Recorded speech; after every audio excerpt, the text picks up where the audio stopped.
Hello and welcome back to the Resilient Kid podcast with me, Ashley Costello, psychotherapist for over 25 years and obviously now author of The Parent's Guide to a Resilient Kid. I am so excited about today's guest.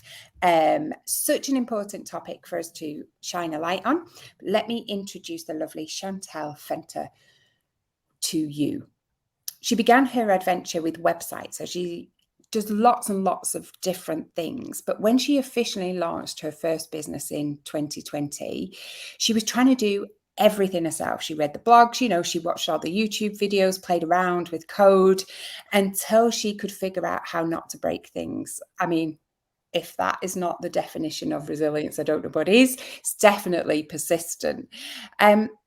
I'm sure that feels like a lifetime ago for her as the adventure has turned into a love affair. She's now a freelance developer, exclusively powered by WordPress, and has yet to find a limitation in this magical piece of software. She also specializes in course creation and a member of the Member Vault Preferred Partners. She is the owner and principal designer and developer at Website Pay, a small agency that employs one so far, but with a couple of support fairies on their side. In addition to creating WordPress websites, she also assists her clients with making online courses accessible and offers one-to-one business coaching. Now, you might wonder why I've asked Chantelle on the Resilient Kid podcast. Well, that is because accessibility is Chantelle's number one priority, as she's been personally impacted by disabilities, some temporary and others more permanently. Welcome, Chantelle, to the podcast. How are you today? Thank you so much, Ashley, for having me here. I'm very excited to share a bit of my story and to maybe make sure that some more websites and online courses are accessible, not just to people with disabilities, but to everybody. Absolutely. And so I must just say, Chantelle is, anybody who knows me know I was born in the lovely country of South Africa, and Chantelle is live from South Africa as we're recording this today. So thank you for joining us. Now, I know that somebody's going to listen to the top of this and think, well, why has Ashley got a website content creator on the Resilient Kid podcast? But what you did for my website was completely change not just the look of the website, and I don't mean the aesthetics, but actually you changed the website for things that I didn't even think about really. And so you not only changed that, but you changed the way I thought about it. So just tell the listeners what's a couple of things on that you kind of did your fairy magic on there that is now make my website more accessible. So, generally, people would create a course with a person in mind, but they don't really know that person so very well. You think it's a normal able-bodied child of 11, but that child can have color blindness. Child can suffer from ADHD or dyslexia. Um, they could maybe be blind or deaf, and you've got a video. So we need to make sure that we are covering all our bases and that we are providing the content in a manner for the other person to consume in a way that they prefer. So this is not just specifically for people with disabilities. You could just prefer reading to listening because you're in a noisy situation, sitting in the office, and you can't be wearing headphones. So you can't listen to a video, but you can read the transcript of the video. If you are colorblind and you are using colors only and not including lines under a link, nobody's going to know that that is a specific link if they can't see the color difference in it. So when we worked on your website, we went through the whole course, the whole website, and looked for little things that could improve the next person's experience in the course on your website. Make And it I easy love, for that person.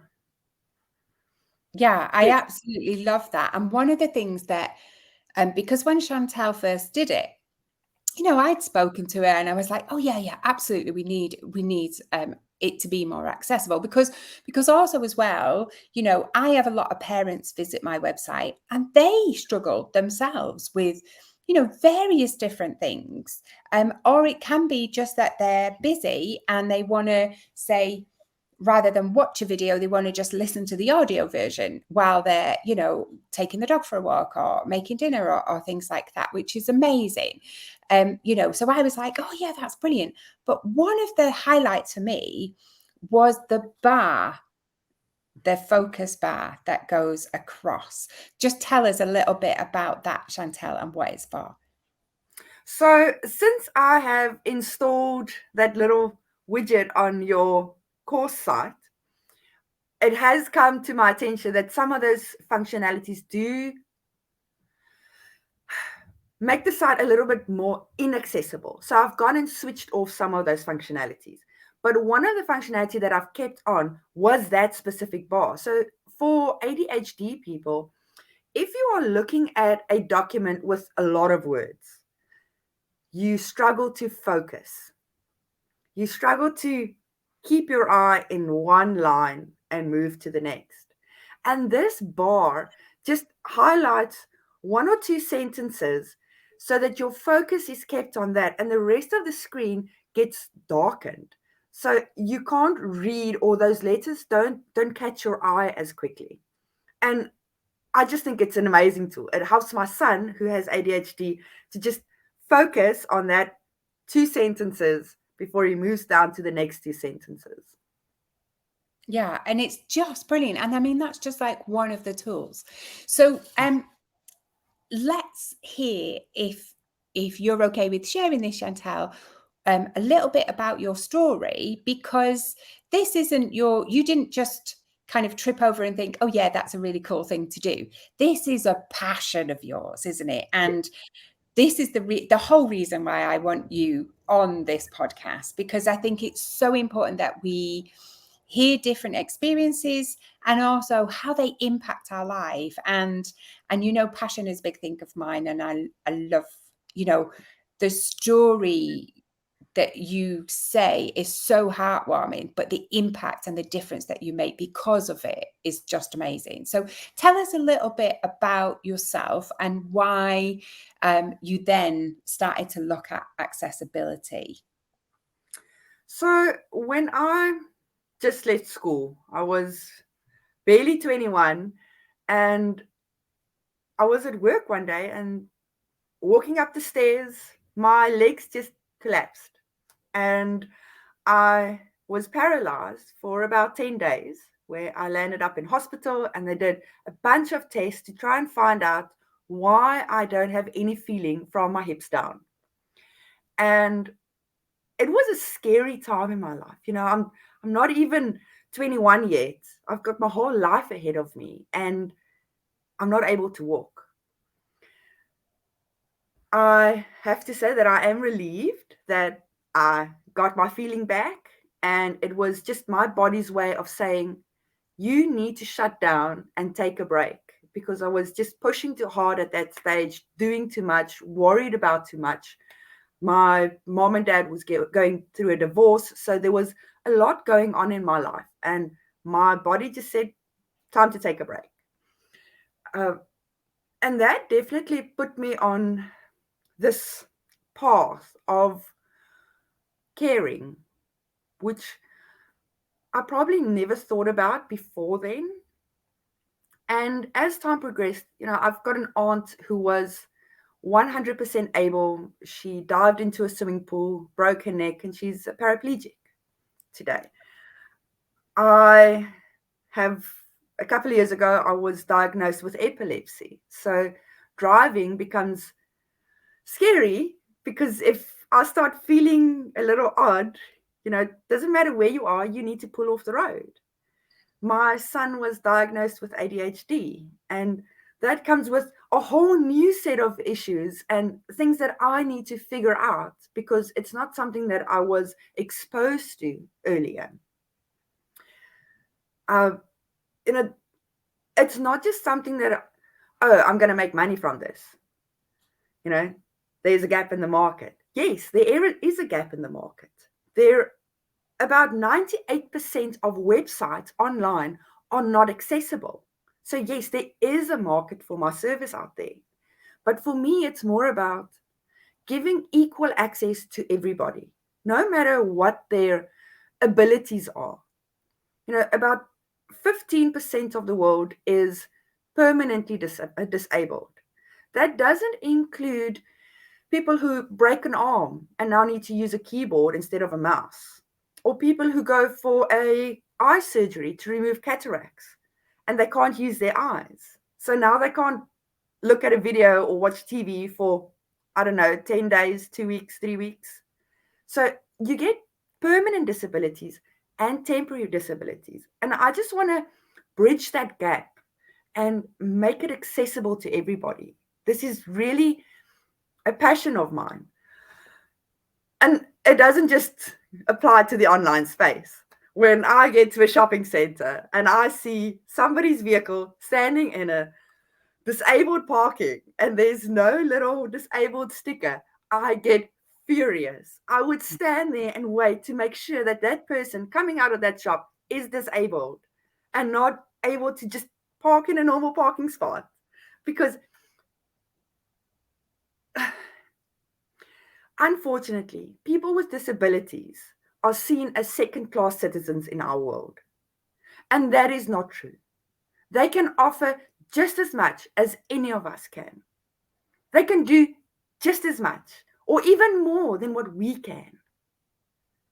And I think that's so, sorry, Chantelle, you're so right, because actually, I think one skill that I have seen is the adaptability because they've had to. And I think as an able-bodied person and many of us out there, I think what happens is we don't adapt because we don't have to. And then suddenly something, life throws rubbish at us and we're like, oh my God, and we're left like stranded almost. So you're absolutely right in that. Question for you. What I really loved was when you was talking about your son who's been recently diagnosed with ADHD. And I love the fact that you're figuring out stuff for him. We do that as parents every day. We help them regulate their emotions. We pack their lunch, we remind them they've got PE, all that kind of rubbish. But actually what you're doing is like that one step further, is going, almost seeing it through his eyes. Okay, how do I help him with this? And I think for me, the biggest thing about you, but also your service, is that you're removing those barriers to everyday life. That's how I feel, is that, and as a business owner, as somebody who works with kids who are neurodivergent, if parents who are, I have got, quite a few disabled students or clients on my books at the moment, and actually really thinking through their eyes, how do they do this, what's the struggles they have, what difficulties. So as a business owner, if there is something that I can do that is really easily done, I mean, I'm saying it's easy because I don't do it, obviously Chantelle does, but easily done when you know how, that actually would just remove those barriers is amazing. Tell me, so the question is, what difference have you found since your son's diagnosis that you have had to kind of adapt or see in a different way and just being able to help him? So firstly, to get to your comment that you made, we all have a social responsibility to make things accessible. And then us as parents, we, obviously we can't change the world from today to tomorrow. That's not going to happen. Every little bit we do makes a difference, but it's not going to be overnight. Oh, now the world is accessible. And when my son leaves school and goes out and venture on his own, it's not like the world is going to treat him differently just because he's got a disability. It's going to treat him exactly the same as everybody else, and he's going to need to adapt to that. So it's not about just trying to remove those blocks. It's about, yes, giving him an extra block to stand on to see over that fence, and teaching him how to manage his disability. He has very sensitive ears. So that's what I'm going to focus on now. So he's got very sensitive ears. There's nothing I can medically do to fix it. So when he's in class, the kids are making a noise, there's people talking and laughing and making jokes. So he struggles to concentrate, which affects his ADHD. You can't make the world quieter. You can't put the mute on the world because it doesn't work.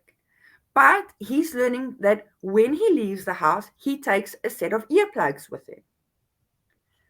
So when he's in a situation where it is too noisy, he can just put in his earplugs. It doesn't mute the sound, it just lowers the tone so it is bearable for him. And he doesn't come home with ears that's bloodshot red and hurting. So it's about teaching your kids ways of living in the able bodied world. And then educating the able bodied world on how to make things accessible. If we think of a ramp outside a shop, those ramps weren't built for people with a stroller. Those ramps were built for people in a wheelchair. But it makes life easier for a mom with a stroller. It makes life easier for a person who slept really bad last night and now their hip hurts and they don't want to walk upstairs. Mm.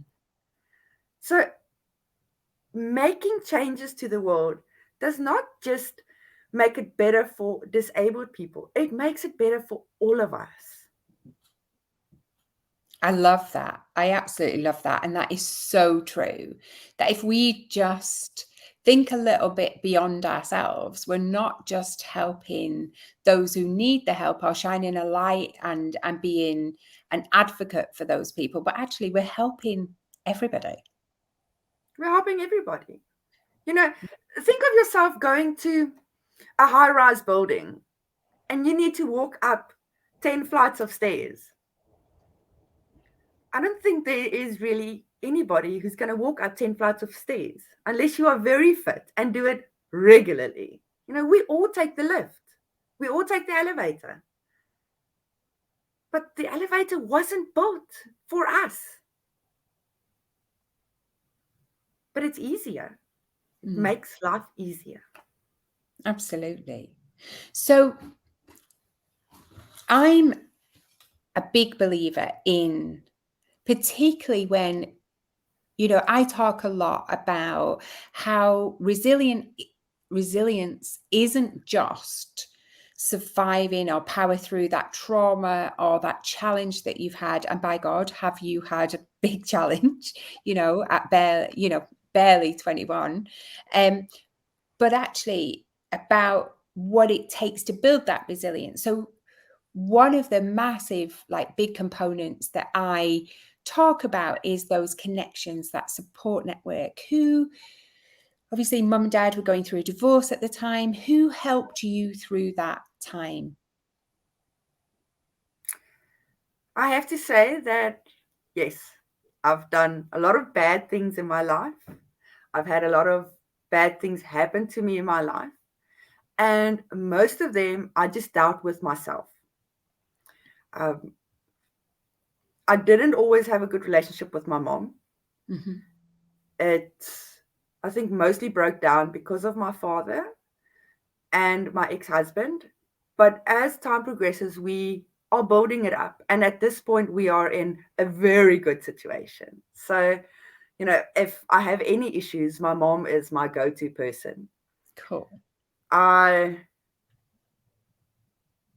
haven't, up until about 2018, I have not at all dealt with any of my past issues. And for the first time, I really sat down with a psychologist and a psychiatrist, and we unpacked my life and everything that's happened in between. And I was diagnosed with PTSD from childhood trauma. Mm-hmm.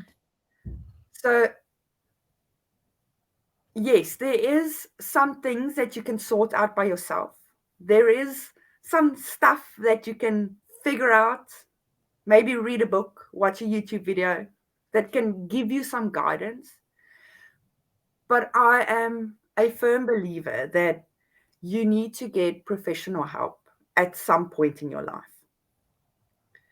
Uh, Even if it is just 6 sessions, just to unpack some of that trauma and see the light at the end of the tunnel. You know, when I eventually went and got help, I was at a point where I wanted to climb into my car and drive off the mountain. I had enough. I couldn't take it anymore. Where my husband took away my car keys because he was too scared of me doing something ridiculously.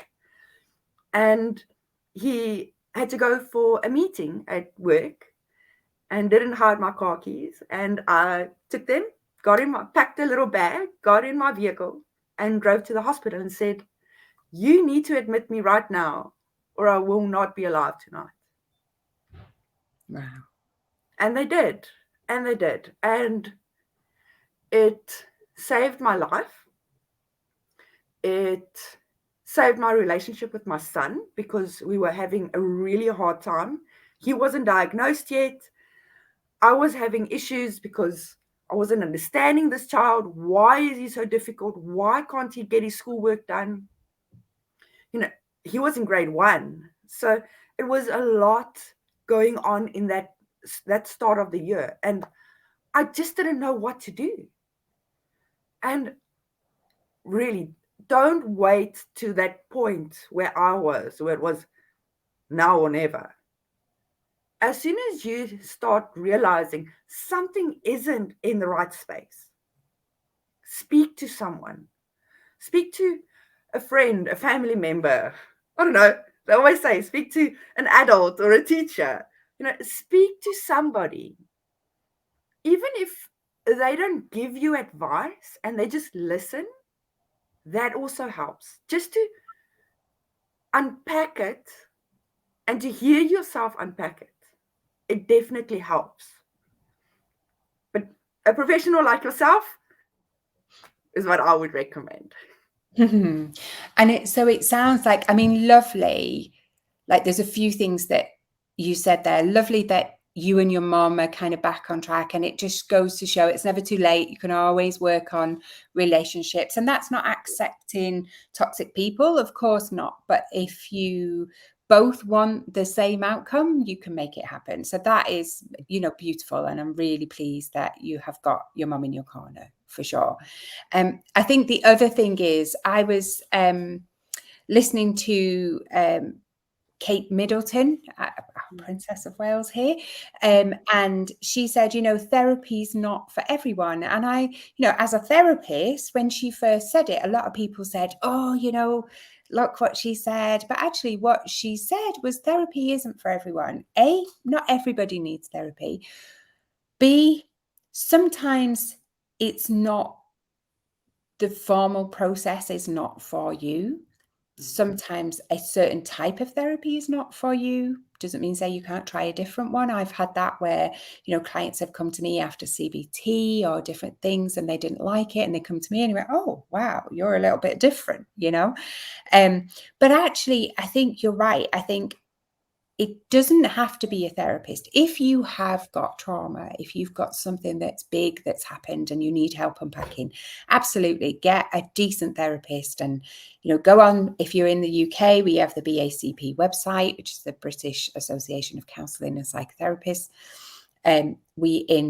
In every country, they have a professional body like that. So please just check it out and get one, that is qualified. But actually, sometimes it just takes a listening ear. It takes a supportive friend who's not going to jump in with their emotions. And sometimes with family, that happens. If my kids ever needed therapy, it wouldn't be me they'd be coming to. Of course, they can come to me as their mom. I'm not going to be their therapist. It's a whole different relationship. Yes. But sometimes just somebody who hasn't got a vested interest and just listens really can help. And I think knowing who's in your corner really helps in those times when, crap happens and it hits us hard. And actually, it sounds like with you, Chantelle, it took a lot of things for you and it just kept building and building. And you just said, I've got to do something. And how brave, what a brave act that is to go to the hospital and just go, take me now, like now. Really, really brave. And it feels like that wasn't only amazing on your behalf to recognize that you needed that, but actually a godsend that you did and they took you, for you and your family as well. I've got a very loving husband and a very supportive husband. So I know I can always go to him and speak to him. But sometimes there's stuff that you don't want to share with your partner. Mm-hmm. There's stuff that I don't want to share with my mom. And if you don't have a close friend you can speak to,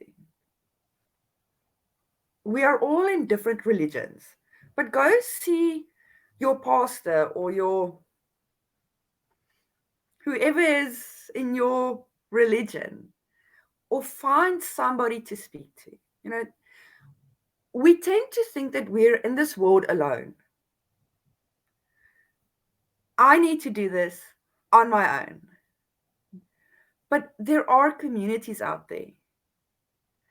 And last week, I posted a little ad about a women's networking group I want to start in my area. And within 24 hours, I had 114 people join that group. It's been a week later. It has just exploded.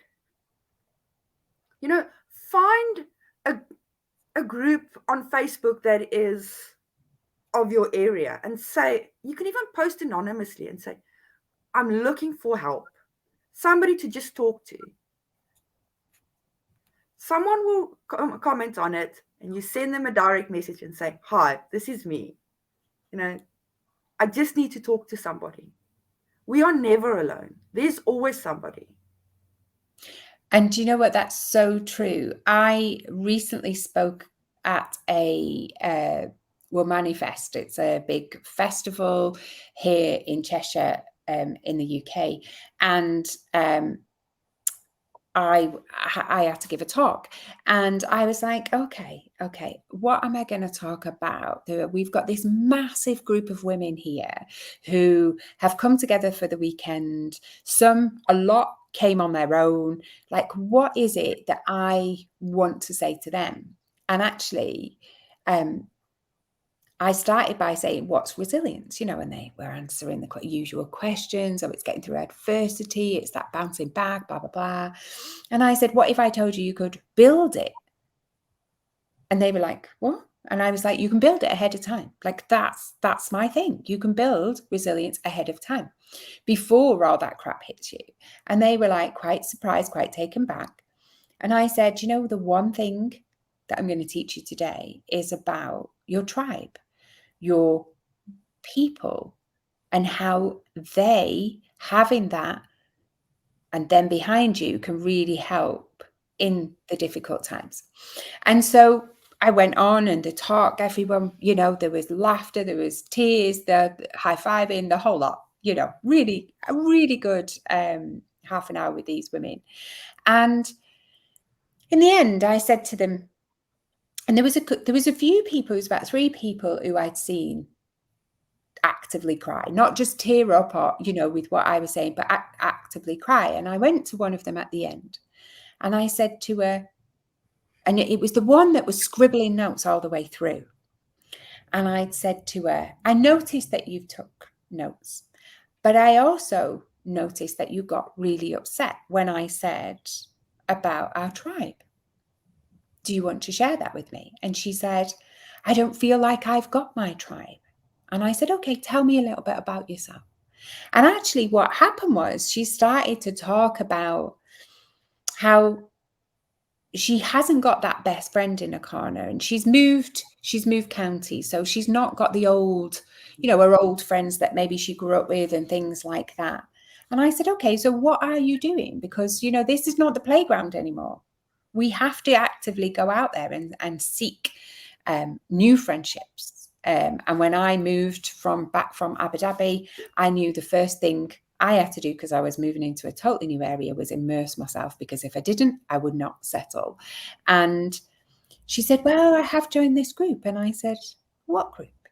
And she said, well, it's this women's group on Facebook, and actually we meet up for coffee and blah, blah, blah. And I said, so you have got a tribe? And she went, oh, but it's all new and blah, blah, blah. I said, listen, do you feel like you've made a connection with some of those people? And she went, absolutely.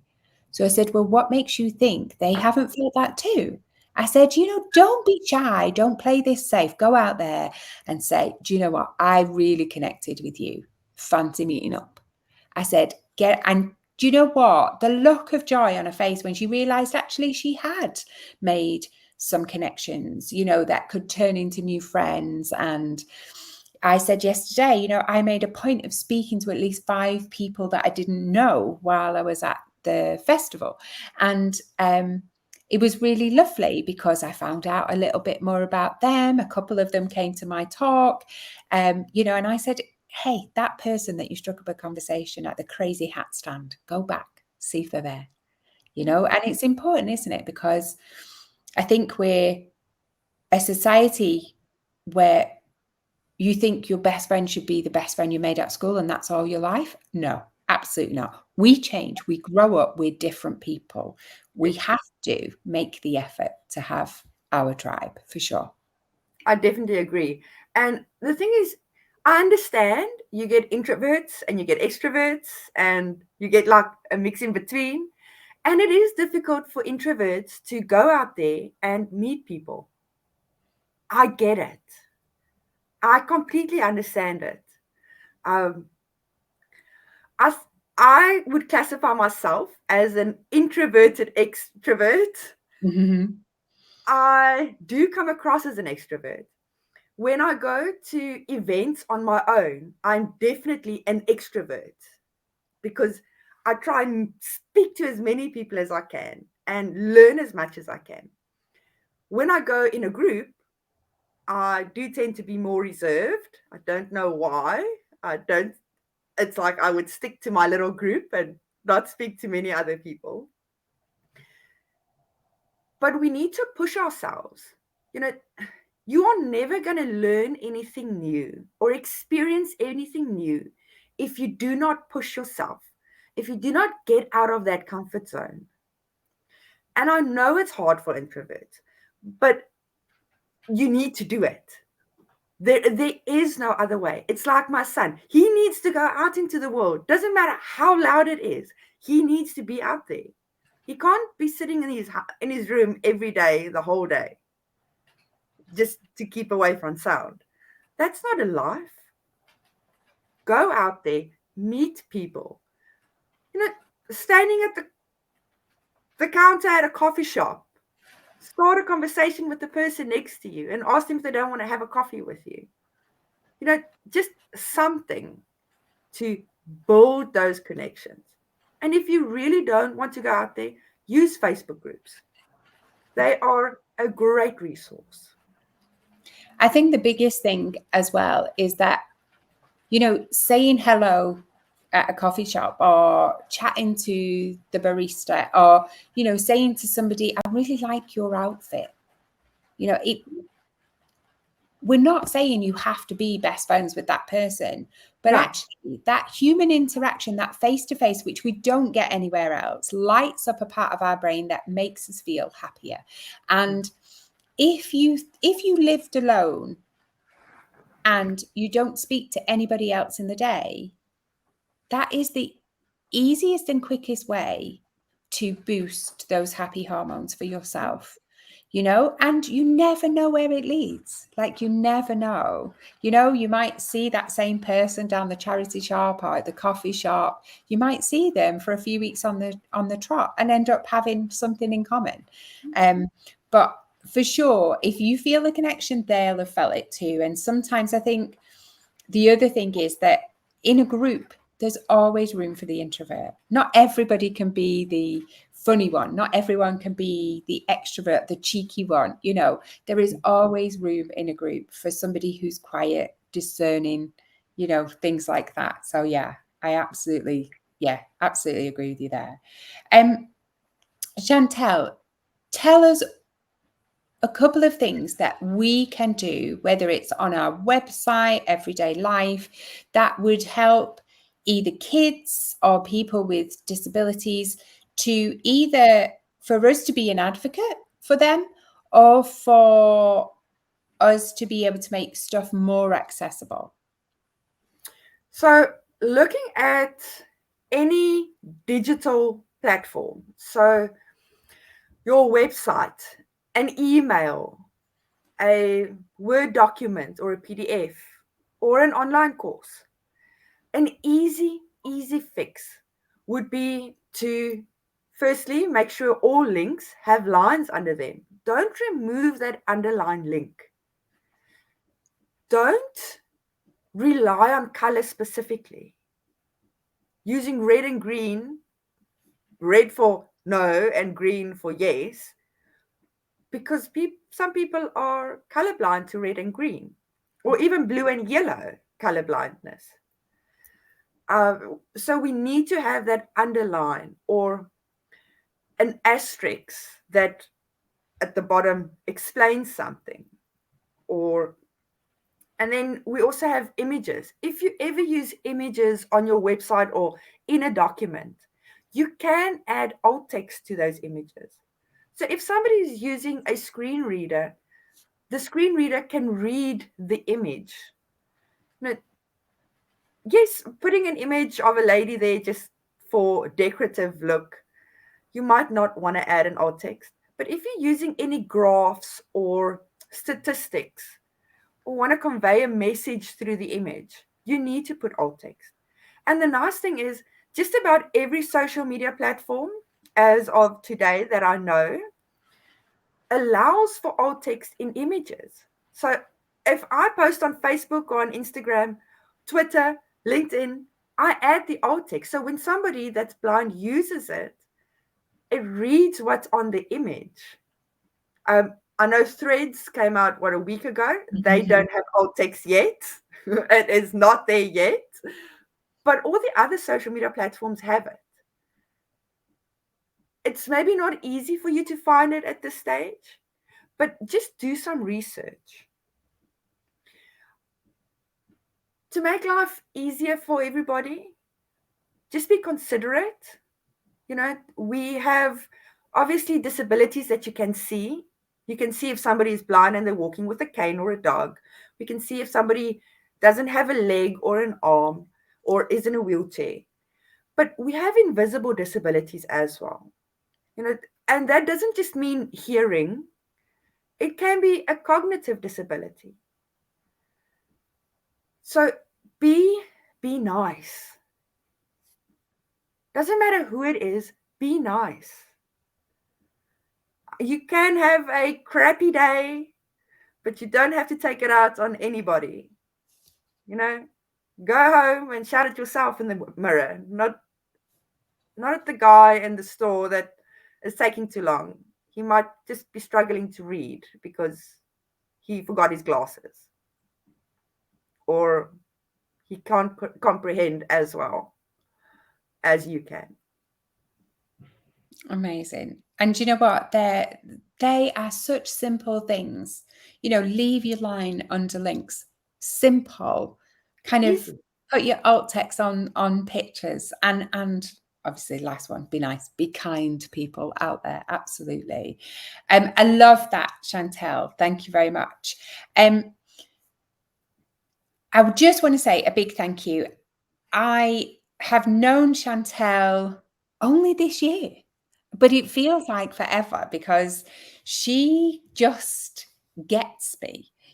I will say, this is what I want to do on the website, and I'll do it, or I'll have this brain like surge of ideas, and she'll go, right, Ashley, no, you don't do it that way. We'll do it this way. She's really, really good at reining me in, but also my ideas, making them happen, and she is absolutely brilliant at that. But I think the thing I'm most proud of, and I've got to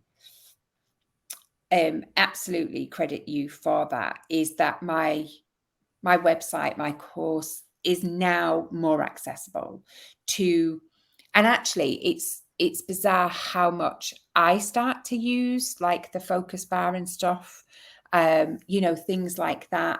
And I just really want to say thank you, because I can't, I pride myself in trying to be kind, trying to be there for everybody. I work with lots of various different people with various different disabilities. And the minute that you told me, I was like, I can't not have that. Like, I can't keep those barriers there anymore.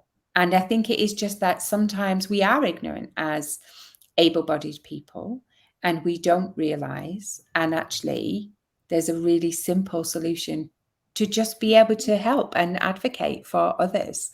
So I just want to say a big thank you for that, Chantelle. You've been amazing. I am going to post all your links underneath. So if you want to find out more about Chantelle and what she does, and how she can do it for you, then click on the links. They will all be underlined, obviously. But yeah, anything else before we close, Chantelle, that you'd just like to say? Making things accessible is not a one and done thing. There's always room for improvement. There's always something that we can do better. And just, once again, being kind to others and keeping our eyes open.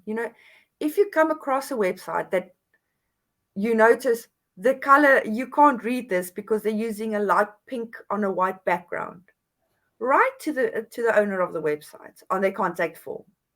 Tell them, I'm struggling to read this, but I'm interested in the content that you're providing. Would you mind looking at it?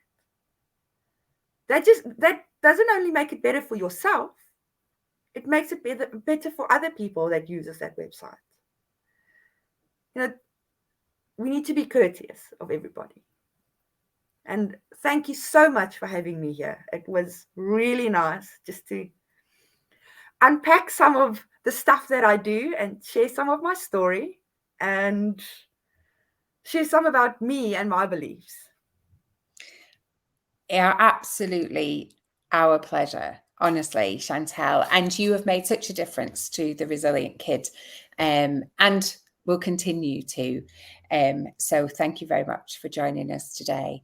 Now, guys, look out for the next podcast, and share it with your friends. And if you haven't already got the book, have a look at The Parent's Guide to a Resilient Kid. It's available in all good local bookshops, and that is where I would steer you first. If not, and you need to contact the big giant that is around the world of Amazon, then absolutely go there and get it delivered to your door. Take care, everyone. Look after each other. And let's finish on Chantelle's last tip. Please be kind.